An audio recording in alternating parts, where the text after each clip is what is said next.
Hello everyone, welcome back to our channel. आज के इस वीडियो में हम सूट कुर्ती की कटिंग करना सीखेंगे स्टेप बाय स्टेप, और बहुत इजी स्टेप में इसकी हम कटिंग करना सीखेंगे जिससे आपको बहुत ही इजीली समझ में आ जाएगी। तो यहाँ पे हमने फैब्रिक लिया है कॉटन का, और ये फैब्रिक हमने 2.25 मीटर लिया है। तो चलिए कुर्ती कटिंग स्टार्ट करते हैं।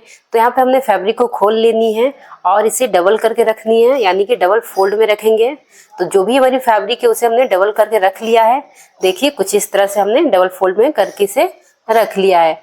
अब देखिए यहाँ पे फैब्रिक को हमने डबल फोल्ड किया है। अब यहाँ पे इस तरह से हम इसे 4 फोल्ड में करेंगे। यहाँ से इस तरह से उठाते हुए हमने इसको 4 फोल्ड में रखनी है।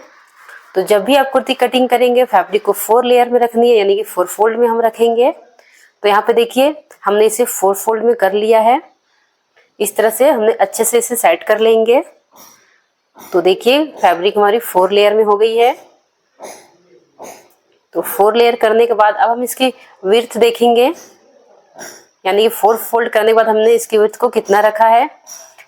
तो यहाँ पे देखिए 4 फोल्ड करने के बाद हमने इसकी कुर्ती की विड्थ को यहाँ पे 12 इंच पे रखा है। 4 फोल्ड करने के बाद 12 इंच इसकी विड्थ है। और यहाँ से हम इसकी लेंथ लेंगे। तो आपको कुर्ती की जितनी भी रेडी लेंथ चाहिए आप वहाँ से मार्क करेंगे।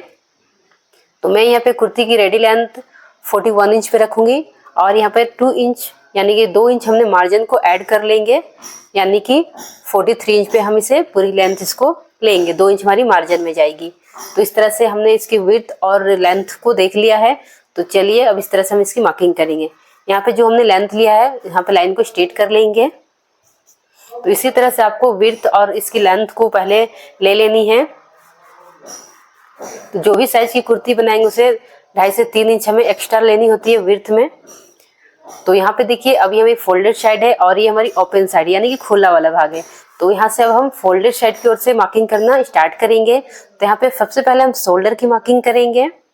तो यहाँ पे देखिए शोल्डर को हम मार्क करेंगे। तो शोल्डर हम यहाँ पे 6.5 इंच पे रखेंगे, यानी कि 6.5 इंच पे रखेंगे। तो इस तरह से 6.5 इंच पे हम यहाँ पे एक मार्क लगा लेंगे शोल्डर के लिए। अब यहीं से हम अपने आर्म होल की मार्किंग करेंगे। तो इस तरह से इंची टेप को रखते हुए आर्म होल में भी हमने 6.5 इंच पे मार्क करेंगे। जो हमने शोल्डर में लिया है वही हमने आर्म होल में मार्क कर रहे हैं। तो इस तरह से हमने मार्क कर लिया है और लाइन को यहाँ से स्ट्रेट कर लेंगे। तो इस तरह से हमने आर्म होल को मार्क कर लिया है और यहाँ भी लाइन को हमने इस तरह से स्ट्रेट कर लेंगे। तो यहाँ से देखिए आर्म होल को यहाँ पे शोल्डर और आर्म होल को हमने मार्क कर लिया। अब अपनी कमर की मार्किंग करेंगे। तो शोल्डर से इंची टेप को रखते हुए यहाँ पे हमने मार्क करनी है, जहाँ से अपनी कमर के लिए निशान लगाएंगे। तो कमर के लिए निशान हम कितना लगाएंगे, तो शोल्डर से हमने इंची टेप को रखनी है और इस तरह से कमर के लिए हमने 14 इंच पे यानी कि 14 इंच पे हम यहाँ पे एक मार्क लगा लेंगे। और यहीं से हमें हिप की मार्किंग करनी है, जो कि 21 इंच पे करेंगे, यानी कि 21 इंच पे। तो इस तरह से 21 इंच पे भी हमने एक मार्क लगा लेनी है। और यहाँ पे देखिए लाइन को इस तरह से हमने स्ट्रेट कर लेंगे कमर की लाइन पे और यहाँ पे हिप की लाइन पे। तो हमने लाइन को इस तरह से स्ट्रेट कर लिया है। और यहाँ से देखिए इस तरह से इस लाइन को भी हमने यहाँ स्ट्रेट करेंगे, जहाँ से हम अपनी बस्ट की मार्किंग करेंगे। तो इस तरह से हमने 3 लाइन मार्क किया है। अब यहाँ से देखिए अब हम बस्ट के लिए मार्क करेंगे। तो जो भी बस्ट साइज है आप उसके 4 पार्ट करेंगे, यानी कि बस्ट साइज यहाँ पे 36 इंच है तो उसको हम 4 से डिवाइड करेंगे तो 9 इंच होगी। जो भी हमारी साइज है उसे हमें 4 से डिवाइड करनी होगी, यानी 4 भाग इसकी करनी होगी। तो यहाँ पे 9 इंच होगी। तो 9 इंच पे हमने यहाँ पे बस्ट के लिए मार्क कर लेंगे। तो इस तरह से बस्ट के लिए हमने 9 इंच पे मार्क कर लिया। अब अपनी कमर की मार्किंग करेंगे। तो कमर की भी जो भी साइज है आपको यहाँ पे उसकी 4 पार्ट करनी है, यानी कि यहाँ पे कमर 32 इंच है तो उसको भी हमने 4 से डिवाइड करेंगे। 4 यहाँ पे 32 को, तो 32 को 4 से डिवाइड करेंगे तो 8 इंच होगी, यानी कि 8 इंच होगी। तो यह हमारी कपड़ा 4 फोल्ड में है, इसलिए हमने इसको 4 से डिवाइड किया है। तो इस तरह से 8 इंच पे हम यहाँ भी मार्क कर लेंगे कमर के लिए। अब यहाँ पे अपनी हिप की मार्किंग करेंगे। तो हिप की भी जो भी साइज है उसकी हम 4 पार्ट करेंगे। तो देखिए इस तरह से टेप को रखनी है और हिप की यहाँ पे हम मार्क करेंगे। तो हिप साइज जो भी है उसकी 4 पार्ट करेंगे। हिप यहाँ पे 38 इंच है तो 38 इंच को 9 यहाँ पे 4 से डिवाइड करेंगे 9.5 इंच होगी, यानी कि चौथा भाग इसका। अब यहाँ पे हमने मार्क कर लिया है। अब 2 इंच हम इसमें ऐड कर लेंगे एक्स्ट्रा मार्जिन के लिए। तो सभी पॉइंट पे हमने 2 इंच एक्स्ट्रा रख लेनी है, वस्ट की लाइन पे भी और कमर की और हिप पे भी 2-2 इंच हम बढ़ा लेंगे अपनी यहाँ पे मार्जिन के लिए। अब इस तरह से तीनों लाइन को हम इस तरह से ज्वाइंट कर लेंगे और यहाँ से मार्जिन वाली लाइन को भी हमने इस तरह से ज्वाइंट कर लेनी है। तो यहाँ से देखिए इस तरह से हमने लाइन को ज्वाइंट कर लिया है, जो कि 2 इंच हमारा एक्स्ट्रा है। तो यहाँ पे देखिए इस तरह से हमारी मार्किंग करने के बाद जो हिप के साइड से हमने ये जो लाइन है यहाँ से हमने नीचे बॉटम तक स्ट्रेट कर लेंगे और यहाँ पे मार्जिन वाली लाइन को भी हमने बॉटम तक स्ट्रेट कर लेनी है। तो यहाँ पे देखिए लाइन को हमने इस तरह से स्ट्रेट कर लिया है बॉटम तक। तो इस तरह से हमारी ये मार्किंग हो गई है। अब यहाँ पे देखिए हम आर्म होल में शेप देंगे। तो यहाँ से बैक और फ्रंट दोनों आर्म होल में हमें शेप देनी है। तो शेप हमें किस तरह से देनी है, देखिए यहाँ पे जो हमारी शोल्डर वाली लाइन है वहाँ से इंची टेप को रखते हुए इसको हम हाफ करेंगे, यानी लाइन को इस तरह से हम हाफ कर लेंगे और यहाँ पे हमने 1 इंच पे मार्क करनी है इसी गहराई में। इस तरह से 1 इंच पे हमने मार्क कर लेंगे और यहाँ से देखिए इस तरह से तीनों पॉइंट को मिलाते हुए हमने इस आर्म होल में शेप दे देनी है। तो यहाँ से इस तरह से हमने बैक आर्म होल में शेप दे दिया है और यहीं से हमने 1/2 इंच अंदर से करते हुए फ्रंट आर्म होल के लिए शेप दे देंगे। तो देखिए इस तरह से 1/2 इंच अंदर से करते हुए हमने फ्रंट आर्म होल के लिए भी शेप दे दिया है। तो इस तरह से आपको शेप दे देनी है बैक और फ्रंट दोनों में। बैक को हमने शेप देने के बाद 1/2 इंच अंदर से करेंगे फ्रंट के लिए। तो इस तरह से हमारी ये मार्किंग हो गई है। तो चलिए अब हम इसकी कटिंग करते हैं। तो इस तरह से मार्किंग पे आपको कटिंग करनी है। तो यहाँ से बैक आर्म होल की कटिंग हम पहले करेंगे।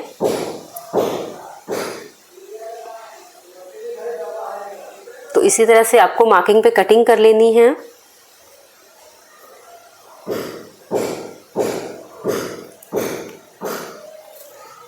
तो यहाँ पे देखिए इस तरह से हमारी कटिंग हो गई है। यहाँ पे जो फैब्रिक बचा है उसे हम अपने स्लीव्स की कटिंग करेंगे। तो इसे अभी हम साइड करते हैं और इस यहाँ पे देखिए हमारी कुर्ती की कटिंग हो गई है। अब इस तरह से बैक और फ्रंट दोनों ही पार्ट को हम इस तरह से अलग अलग करेंगे।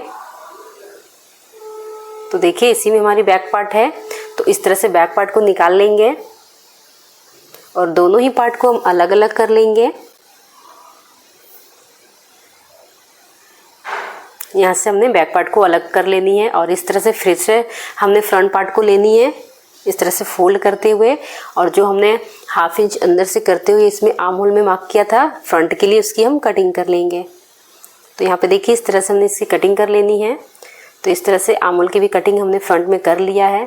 तो इस तरह से बैक और फ्रंट दोनों ही पार्ट की हमारी कटिंग हो गई है। यहाँ पे देखिए कितनी फिनिशिंग के साथ हमारी कटिंग हुई है। इसी मेथड से आप किसी भी साइज की कुर्ती को कट कर सकते हैं। इस तरह से हमारी ये फ्रंट पार्ट है और ये हमारी बैक पार्ट है। तो चलिए अब हम इसके स्लीव्स की कटिंग कर लेते हैं। तो बचा हुआ जो भी फैब्रिक है उसे हमने इस तरह से डबल फोल्ड करेंगे और अब हम इसे 4 फोल्ड कर लेंगे। जो भी आपको स्लीव की लेंथ चाहिए आप अपने हिसाब से रख सकते हैं। तो यहाँ पे देखिए इस तरह से हमने 4 फोल्ड में फैब्रिक को कर लिया है और यहाँ पे अपनी स्लीव की लेंथ लेंगे। तो मैं यहाँ स्लीव की लेंथ 10 इंच पे रखूँगी और 1 इंच एक्स्ट्रा ले लूँगी मार्जिन के लिए और इसकी कटिंग कर लेंगे। तो इस तरह से हमने स्लीव्स के लिए फैब्रिक निकाल लिया है। तो देखिए स्लीव के लिए हमने फैब्रिक निकाल लिया और ये हमारी 4 फोल्ड में है और ये मेरी ओपन साइड है और ये हमारी फोल्डेड साइड है। अब इसकी मार्किंग करेंगे। तो यहाँ पे सबसे पहले देखिए इसकी विड्थ, तो इसकी विड्थ हमने 8.5 इंच पे लिया, यानी 8.5 इंच पे लिया है, क्योंकि इसकी आर्म होल को हमने 6.5 इंच पे कट किया है। इसमें 2 इंच हमें एक्स्ट्रा लेनी होती है स्लीव्स की कटिंग में। जो भी आपकी आर्म होल की कटिंग होगी इसमें 2 इंच एक्स्ट्रा लेनी है। अब यहाँ पे खुले साइड की ओर से हमने 3 इंच पे मार्क करनी है और यहाँ से बंद साइड की ओर से इस तरह से इंची टेप को सीधा रखते हुए 2.5 इंच पे मार्क करेंगे। एक मार्क यहाँ पे हमने 2.5 इंच पे लगा लेनी है और एक मार्क यहाँ खुला साइड से 3 इंच पे लगाया है। तो यहाँ पे देखिए हमारी मार्किंग हो गई है। अब हमारी स्लीव्स की जो फिटिंग है यानी राउंड में उसकी हम फिटिंग ले लेंगे। तो यहाँ पे हमने 6 इंच पे मार्क करेंगे और यहाँ पे भी हमने 1.5 से 2 इंच मार्जिन ऐड कर लेनी है। तो यहाँ पे हमने मार्जिन ऐड कर लिया है।